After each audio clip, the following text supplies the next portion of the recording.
talking, keep talking. Are we live, Mitchie? We are live. I don't see me on Facebook yet. Oh, there I am.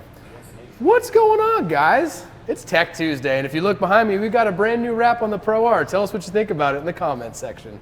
But what we're going to do today is we are going to be doing geometry and cycling the new Pro R. But in order to do that, we have to go over to Justin Smith. Hi, Steve. How's it going? Justin, how are you?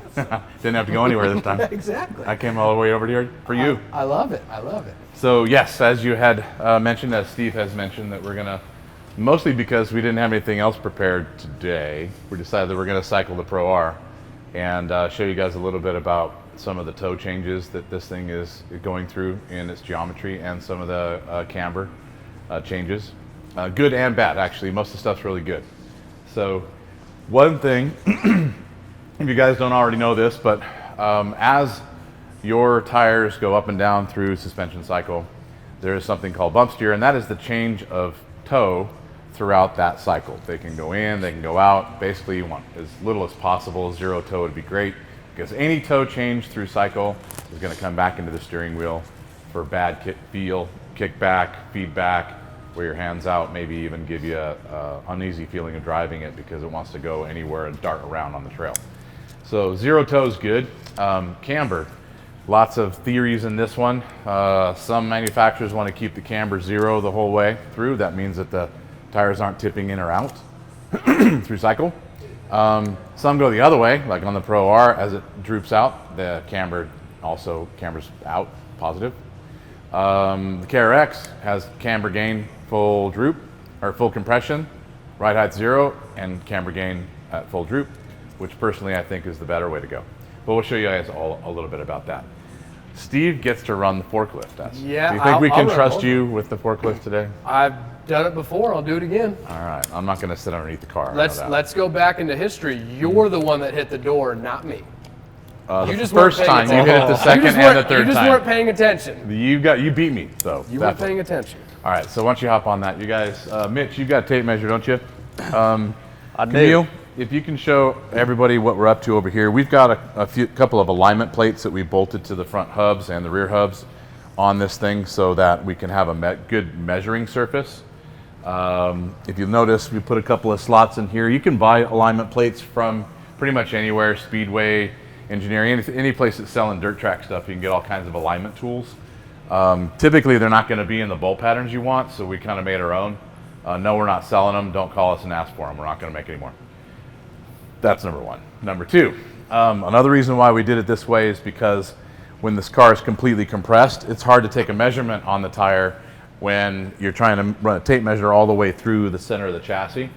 So these allow us to measure at the bottom of the plate on the ground and still have an accurate measurement. Steve, something really you liked a lot about that.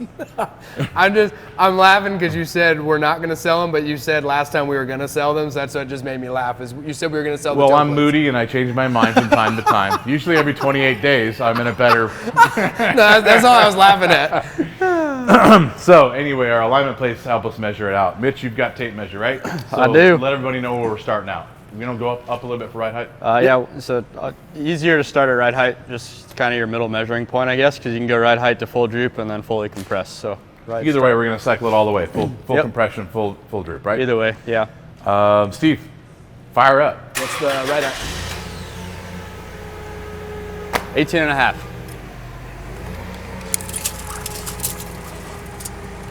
So what Mitch is doing right now is establishing the ride height of the vehicle that we normally set it up at, and we're going to measure where that's at as far as toe is concerned. Typically at ride height, you're going to want something, when you are setting up your UTV, you want about 1/4 of an inch of toe in. It makes it stable.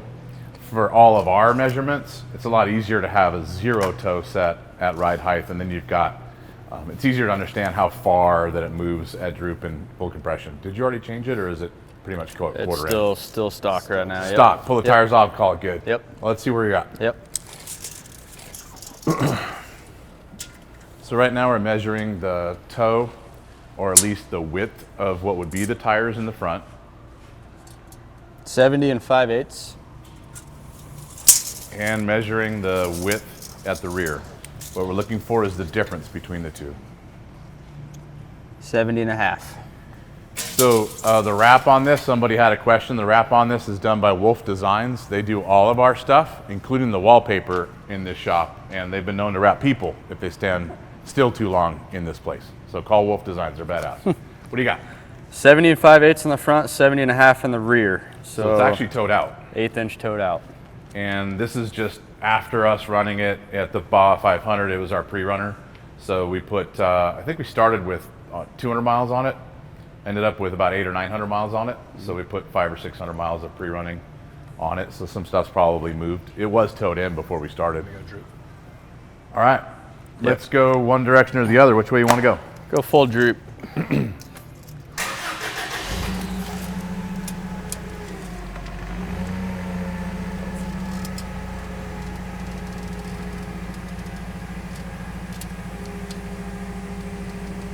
Right there. Okay, so now we have a full droop measurement. If the shocks were actually on this thing, then this would be how far that suspension would droop out. So basically, if you jumped it, this is where it would go. What do you got in the front, Mitch? 63 1/8.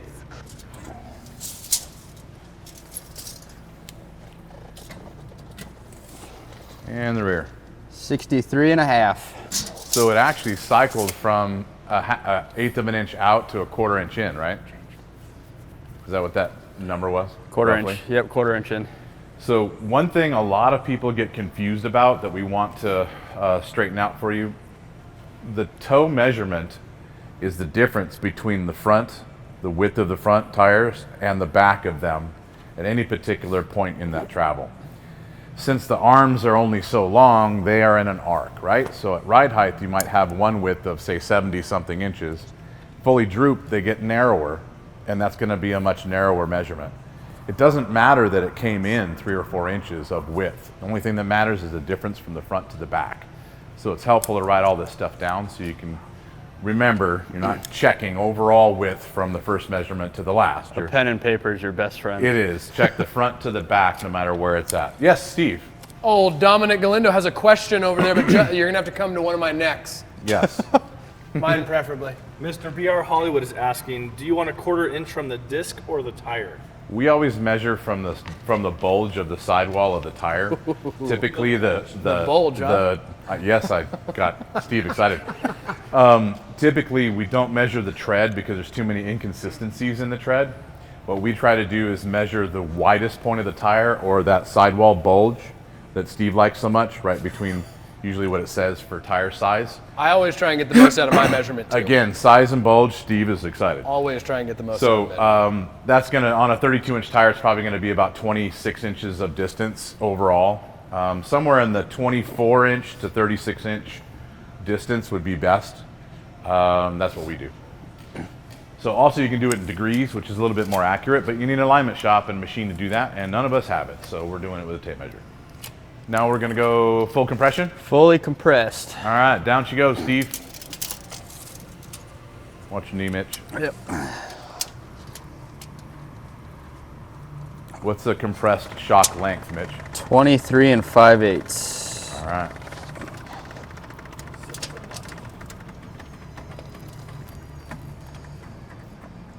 Keep going. Right there. There you go. Kind of a cool shot. Down from below, you can see what a Pro R looks like when it's fully compressed, like on jump landing. You never see that when you get to drive it, that's for sure. 75. I got a quick question for you. Yeah, what do you got? So when it's at full compression, can the vehicle hit the bottom on a flat surface, or will the tires keep it from hitting? So on a Pro R, you have clearance. Mitch, I think you said it's about 4 inches. Yeah, Depending on the tire, of course, but with 33, Depending on the tire. 3 to 4 inches, right? So these have way more ground clearance at full compression than any of the other UTVs typically. Like a Can-Am's only an inch or two in the front, and the back actually hits the ground. So just depends on the model. But Can-Am's not immune or the only one, right? I mean, everybody else is cheating on their numbers too, and they take it out of that ground clearance. It's not good. But to your point, the Pro R has the most ground clearance of them, fully compressed. And when we pre-ran in this thing, I don't think we bottomed the car out one time. We might have actually drug the skid plate in ruts when the center was tall, but even then it was very, very small amount. So they've done a good job with their ground clearance numbers on this. It's pretty cool to cycle them and see which one has it and which one doesn't. That's right. Yeah. So we had 75 in the front. And 74 and 7/8 in the rear. So an 1/8 out. 1/8 out. Yep. All right, so if you do all the math, because I'm not gonna do it in my head and get it wrong, 5/8. then what do we got? 5/8 total.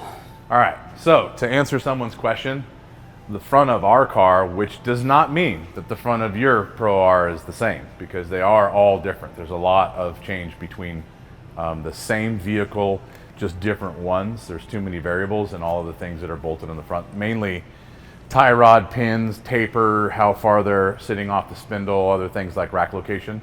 All of those things change how much toe you've got. But this one has 5/8 of an inch of bump or toe change from full compression to full droop. That's actually really, really good. That's kind of where we try to get a Can-Am to, with adjustments in BSD kit and adjustments in the rack. So I think that's pretty stellar for a stock car. Let's go back up to ride height and then do the rear. While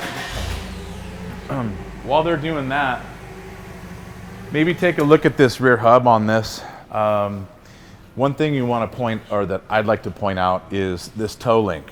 On the Pro R, the toe, as far as the tire and hub, toe in or toe out, is controlled by this link. You can adjust it by rotating this cam lock style bolt. As you spin the bolt, it'll extend that or shorten it, which changes the toe in the front. So the flex in this tube can, if you flex the tube, then the tire will toe in and out on big hits. Also, we had an issue with this hardware coming loose on us. It's about the only thing that came loose on us in our pre-run, which changed the toe in the back on one side, and it would consistently come loose. So we're in the middle of designing a different clevis right here that gets rid of this cam over adjustment and makes it a normal radius rod style rod end adjustment, so you can lock it down and not have it move on you. Also, it's going to be a much thicker tube, so it has no deflection, which we kind of can see in some slow motion video. When this thing goes through a lot of bumps, you can see the whole rear tire jiggling a lot more than your sidewall movement would normally be. So that's something that we're going to improve. Well, this toe control on a Pro R is what is keeping the rear from having massive toe changes, which are typical in most trailing arm radius rod systems, like a Pro XP, a Turbo S, or any of the earlier models can have 5 inches of toe change because they don't have something controlling the toe. So this is a huge advantage in any compared to the previous ones. But yeah, right height, Mitch? Yep. Let's see where we got. 18.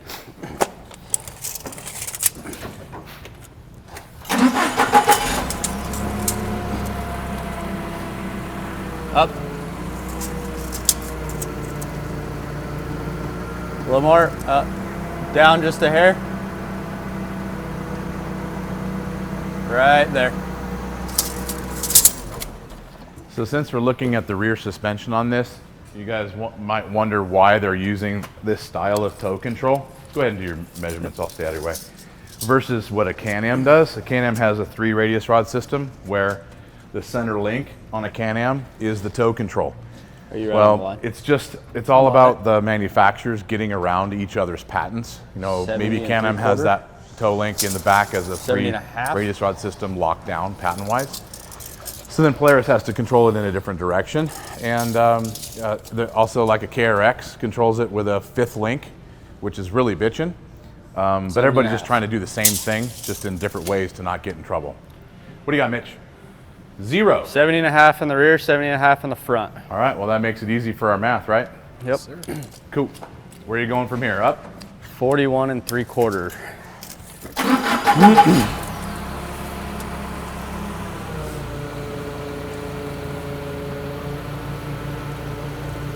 Right there. All right, so now we're at full droop. So again, this would be if the car was in the air. And we'll see where the toe goes from 0 toe at ride height to wherever it is right now. 61 1/8. And what was the stock measurement? 70 something? Ride height, you say? Yeah, ride height. What was it? 70 and a half. 70, and now it's 61. Yep. We are now 61 and 5/8. So basically, this thing got narrower by 9 inches. That's a massive amount. She's got some droop. Yeah. So what we're talking about? What was the total change on that? Half inch. Half an inch is an outer end. In. So what this has done is ride height at 0, it's drooped out and it's towed in slightly at droop. But what we were talking about earlier is it's changed its overall width by 9 inches. That's called track width scrub. And that also contributes to a lot of negatives. That means that the tire, if it's sliding inward and outward, has very little traction. So you try to, it's gonna be impossible to stop when you're trying to do that much travel in a very narrow car. But if the camber had changed as it drooped down and went negative, then you could keep the width at the tire a lot less and it would have more traction. The problem though is when you do this, then you gain CV angle and it may not be able to go that far. So there's some trade-offs in all of this stuff. Going compressed? We go full all the way down. Justin, I do have a question on here from Roy Carter. He said, is there a lifetime warranty on the X3 rack? So the X3 rack and all of our billet racks are a race part, race component, and they have 0 warranty. But we like to see what happens with them over the period of years. So what we have is a free rebuild policy. So if you want to send the rack in, we'll do all the labor for free and charge you just for the parts that it requires. So far, we've never seen an X3 rack need to be completely replaced. We've only seen components, individual parts that need to be, and it's usually from getting dirt in it or from being underwater or not being maintained. So I hope that answers your question. No warranty, but we're here for you, and we'll do all for free when it comes to rebuild, so send it in. Plus parts. What's the ground clearance on that, Mitch? About 2 inches, 3 inches? Let's see. And you're going, right now you know that's fully compressed because you've got the shock measurement. Shock measurement, yeah. Oh, you know what, Mitch? What's the height to the center of the hub? That How tall is is that plate? 15, I believe. Yeah, 15. 15, so that'd be a 30-inch tire. 30-inch so that's unfair. tire, you got 3 inches. So add 1.5 inches to that, and that would be ground clearance. Right Yep. now it's 3. Yep. So this has 4.5 inches of ground clearance on it with a 33. It's pretty cool. That's actually really good.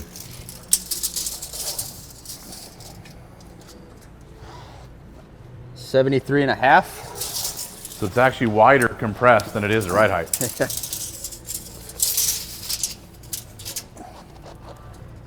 73 and 3/4. So it went quarter out. Quarter out. So it's 0 at ride height. It's a quarter in, or half in. Half in, Half in drooped, and a quarter out. quarter out. So if it's half to a quarter, that's actually 3/4 of an inch 3/4 total. So here's like visually depicting that. 0 at ride height. I lost it again. Now it's in 1/2 inch. In. Drooped is in 1/2 inch. 0 at ride height, out a 1/4 inch, fully compressed. That's actually really Terrible good. for stock. It's actually not. It's not terrible for like full tilt race stuff that you spend a lot of time on. That's actually pretty good.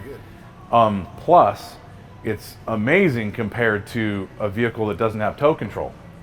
So on like a Pro XP, that would be 5 or 6 inches.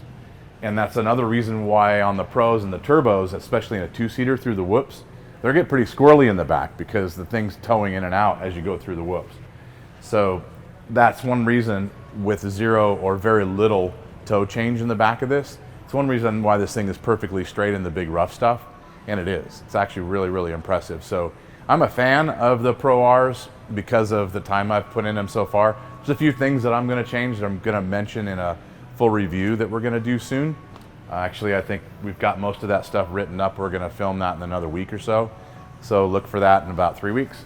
But after our review, I think you're going to find out that I like the car more than I dislike it in a big way. It's actually pretty impressive.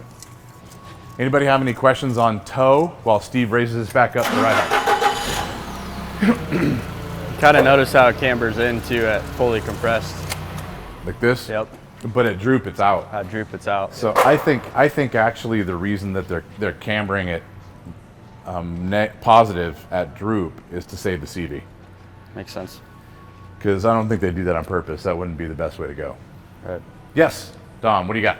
AZ Desert Rat is asking how much of a benefit would the ability to adjust the caster be?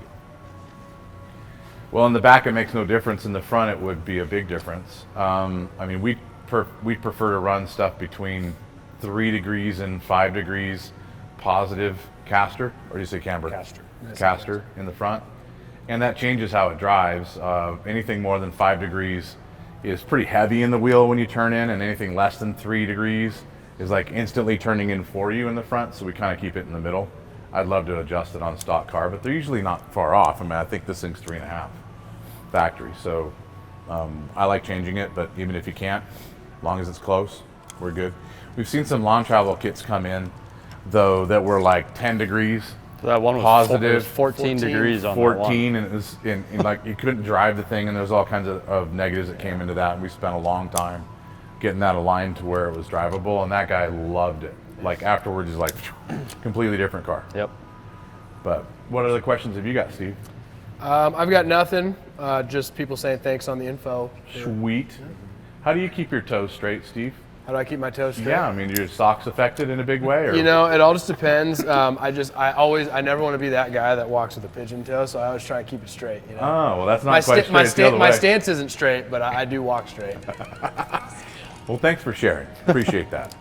Mitch, you got anything you want to cover up with this? Because you're doing it day in, day out. Yeah. No, I think it's pretty cool. If you guys have the ability to do it, definitely recommend cycling it just to see what yours has. Like he said, every one of them is different. So just because We've seen some that are like 2 inches. We've seen other manufacturers that are 4, 5, 6 inches. Yeah.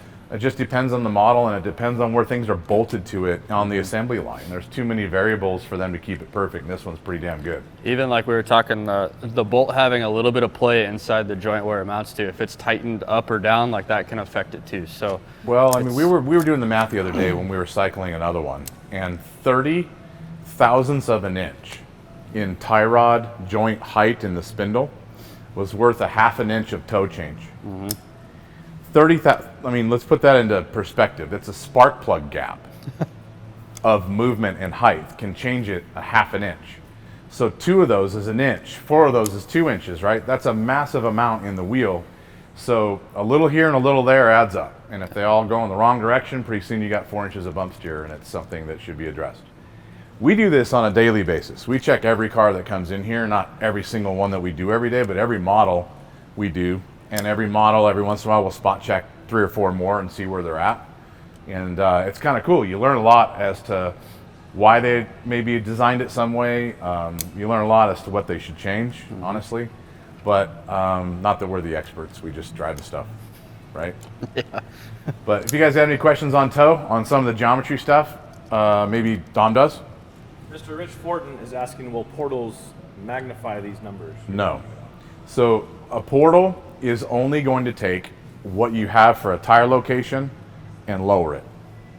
Okay? All of the geometry that's going on changing toe has not changed. All your controller pivot points, all your tie rod pivot points haven't changed. Except some portals drop the tie rod with them, in which case, if they don't get that tie rod location accurate, you will pick up bump steer when you do a portal system. But it's not because you bolted on a portal. It's because the tie rod had been relocated by the fabricators who made the portal system. So you should check it. As soon as you drop things with the portal, then the loads are higher, and any bump steer makes things worse than it was stock. So it's even more important to play with that. On our XP Pro, Pro XP. On our Pro XP with portals on it, that started at 3.5 inches of bump. We did the portal system, it went to 4.5, and then you got it down to under a half. It's like, yeah, it was like 3/8, I think, if I remember right. When it was all said and done, Yeah. from 4 inches and over to 3/8. So that car drives perfectly straight through the rough. It's not as nice at 80 miles an hour through the rough as some of the standard stuff, but it'll do it all day long. It won't get hurt. Any other things, Steve? Someone just wants to know, how is the Go Fast Portal project coming? And I think they mean the... That's Destination done. Polaris, Destination man. Polaris, man. Yeah, search your cable guide for Destination Polaris. Hopefully they're playing it again. We're working on getting the whole show uploaded to our YouTube site. and we might just do it without their permission because they've taken too long to give it to us. Ask for forgiveness instead. But watch that episode. You're gonna get a full tilt on the Go Fast Portal car. It is actually a ton of fun, and we drive it all the time. So That is anything a really else? cool car. All right. Oh, What do you got, Mitch? Mitch, what was the total width change from top to bottom? total width Well, the change. back was 9 inches. Yeah, 9 inches in the back. No, it was more because it got wider at compression. We're Where's your 73, notes? 73 at fully compressed, and then 70 at full droop. Sorry, Nope, 61. 61 at full droop.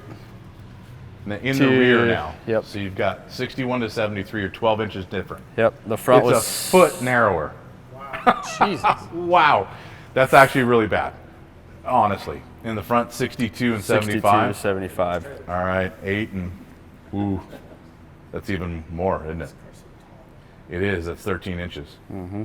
So you're between a foot and 13 inches front to rear in width. Not good. We can't do much about it if you want 2 feet of travel in these things. Again, you're going to get width change no matter what. All right, enough of that. You guys, thanks for tuning in on Geometry Pro R 101, especially with bump steer. Check your stuff. If not, trust us that we've done it. We'll sell you some kits that can hopefully fix a lot of this stuff, especially on existing things like Can-Ams and others. We have stuff that'll help you there, but on the Pro R, we're almost done with those kits and you can get them soon. So ask us if you have any ideas for shows.